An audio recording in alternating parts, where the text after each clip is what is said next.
Good morning. Welcome to OurTown at Comma Coffee. I'm Kurt Caraway. This morning we're talking to John Shelton from Brewery Arts Center, who's going to be introducing some new programs they have over there. Right now we're going to take a short break for a word from our sponsor. When disaster strikes, will you be ready? Make a family disaster plan. Know what to do and where to go if you have to evacuate. Consider special needs of disabled family and pets. Assemble a disaster supplies kit. Pack food, water, medicines, and first aid items to last a week. Include a portable radio with extra batteries to receive instructions and stay informed. Remember, make a plan, assemble a kit, stay informed, be ready. And we're back talking with John Shelton. How are you doing this morning? I'm doing okay. How are you? All right. How are things going over at the Brewery Arts Center? Well, they're moving along. You know, we've been trying to adjust to a number of things since I took over about 7 months ago, and you know, the usual things of trying to operate a nonprofit organization in a recession, etc. But I think we're also looking to change some of the programming mix that we've been working on for the last couple of years. Right. And like in general, you're just trying to shift things a little bit from where they were before. I think so. The focus of the center had been focused on being a venue for concerts, etc. And we still think that's important programming, but it's not everything what we should be doing.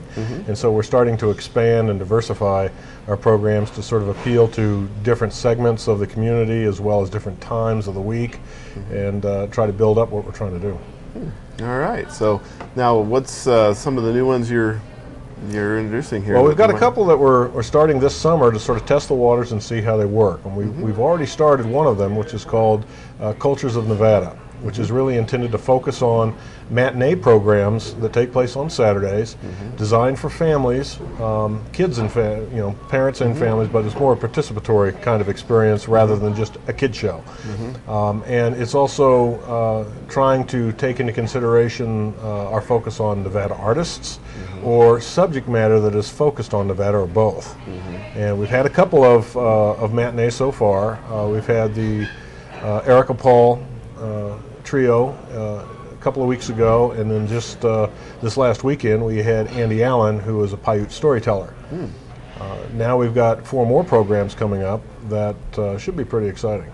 All right. So this is for kids and family to show up, and they can. It's not just sitting and watching a show, but it's more participating in what's going on. It's participatory. I mean, it's not like you're suddenly going to have to get up and go down and dance on stage or something like that, unless you want to. Well, maybe, yeah. You can be. It's sort of it's intended for the artist to not just be up on stage doing their thing. It's intended to be more interactive. It's a lot like what happens at school shows in schools, which we're seeing a lot less of. There used to be what they call assembly programs, where kids would be put in the gym and they'd watch an artist, and an artist would actually bring volunteers up and demonstrate things, tell stories, etc., or perform. And we're seeing a lot less of that in the schools because of budget cuts, etc. And we understand that as a local arts council, we really have a responsibility to try to make sure that arts education continues to be a part of our programming. So we created that series specifically for that intent, to create something on Saturday afternoons around 2 for about an hour or so. It's not a long program, but it's intended to get people in there.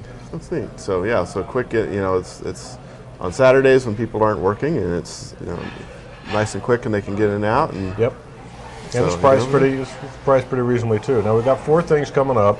We've got Bruca Theater coming in from Reno to do Rumpelstiltskin, which is part of their Grimm Fairy Tales series that they've been doing. They're in their 3rd year now doing that.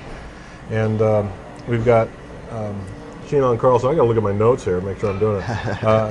Sheena Carlson, who is doing Chinese dance interpretation, and we've got Tony Alarde, who's a cowboy poet, and we've got Chris Bear and Mr. Spoons coming in later in the month. So it starts on June 4th, and it's every Saturday through about the 25th of June.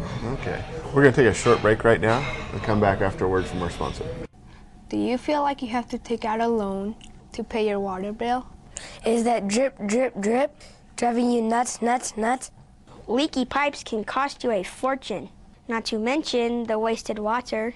Even small leaks can waste hundreds of gallons. To check a leaky toilet, here's what you do. Add several drops of dark food coloring to the toilet water tank. If the water in the bowl is tinted after 15 minutes, your toilet is leaking. If it is, all it may need is a new toilet flapper, which is easy and cheap to fix.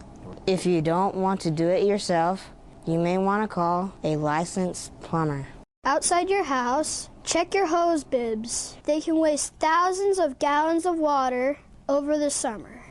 In the long run, the water you save will pay for itself, and you will be doing your part to use water wisely. Every drop counts. Be water smart.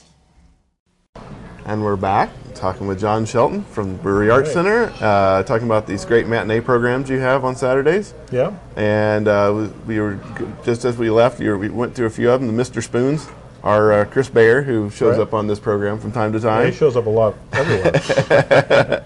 He's everywhere. Chris is everywhere, yeah. So he's going to be doing a program there. And what was one of the other ones you were, the Cowboy Poet one I thought was... Yeah, Tony Alardi is, he's going to be here on June 18th, and he has actually published and recorded a number of his works. He participates in the Cowboy Poetry Gathering in Elko almost every year, and he's one of the main participants. Unlike a lot of cowboy poets, he also sings and composes as well. He's been doing it since he was a child, and he's very, very good.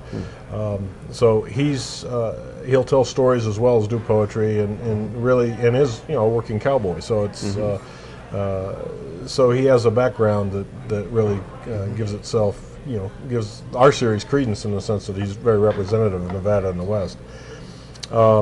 Sheena, or Sonia Carlson, is Chinese dance. She grew up in China and learned an awful lot about the cultural dances passed down through her family, and that's really sort of what happens with masters and apprentices, etc., is that they pass on the folk art traditions from generation to generation. She now lives here, and she actually brings some of the participants on stage to learn some of the steps and some of the and teach some of the heritage of what she grew up with, passing it on to new generations, whether they be Chinese or not.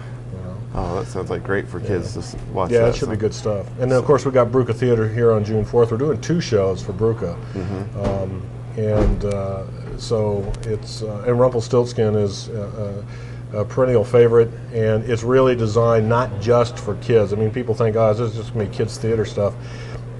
No, they've actually learned how to interject an awful lot into the script so that there's a lot of entertainment there for adults too, sort of the behind-the-scenes joke that the adults get that the kids won't quite pick up on. Yeah, kind of like those Pixar movies have that. Yeah, exactly. A lot of that, so. Shrek does a lot of that stuff. Yeah, same sort of thing, yeah. So, but this is all part of the whole program change that you're doing, That's right. You're bringing, other things in that, away from the big kind of more adult concert type thing. Well, we're still going to do the concerts because that's still an important part of what we do, but we, as an arts council, we have a responsibility to do a great deal more. As a leader in the arts and in culture, we have to not only entertain, but actually engage folks to participate in our program so that we provide educational content about Nevada, about our heritage, about our community. We try to weave that into the cultural message so that we're impacting the education community as well as the economic development community. The arts are a very important part of how we define ourselves, and so it's an essential component of raising the bar about what we expect from ourselves as community members and leaders in the community. All right, and you also have a film festival. We have a film series coming up. Yeah, it's a film series that is designed for family and kids, and it's gonna start on June 10th, and it's going to run for 5 weeks. And it's taking the best of the fest from the Chicago Film Festival, bringing it here. It's films by kids, for families, and it's free, so it should be really exciting. So okay, yeah, starting on what? Starting on June 10th. June 10th. Yeah, and running for 5 weeks. Okay, and that'll be every week, is it? It's every week, yeah. Okay, all right. So now everybody can find out more information on your website? Yes, breweryarts.org. So, all right. Well, thanks, John, for coming on and talking to us. Thank you, Kirk. And thank you for tuning in to OurTown at Common Coffee. We will catch you next time. Folks all over Carson City are getting to know Jack. Carson City's public transit system that takes them to work, to appointments, to friends and shopping. Folks like Gracie, a hard-working grandmother of 3. She knows Jack. Met a lot of people. We talk on the bus. Get to know Jack. $1 each way for adults, 50 cents for youth, seniors, and disabled. Call Jack at 841-RIDE.